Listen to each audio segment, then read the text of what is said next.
Hi, mga mahalang ating topic ngayon na natanong ni Larry. Ang tanong niya ay, hindi po ba masarap kapag malambot ang tea?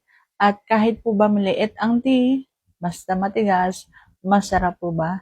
So yan ang ating pag-uusapan for today's video. Interesado ka bang malaman kung ano ang kasagot? Please keep on watching para bago yan. Kung bago ka pa lang sa akin channel, please consider to like this video and subscribe my channel.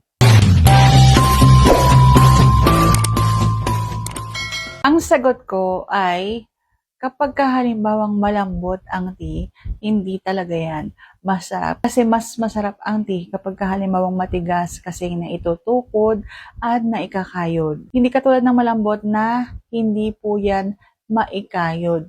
Ang maikakayod mo lang dyan ay yung inyong mga kapunuan, yung puno ninyo doon sa kanyang bukana ng bulaklak. Pero doon sa loob, walang maikayod, walang maramdaman. At kung halimbawa naman maliit ang tea mo pero matigas yan, syempre po masarap po yan. Wala po yan itulak kabigin kapag halimbawang matigas ang tea. Kahit po yan ay may maliit na sukat. So sana sagot ko ng tamang yung tanong. And if you like this video, please consider to like this video and subscribe my channel. Thank you for watching. See you on my next vlog.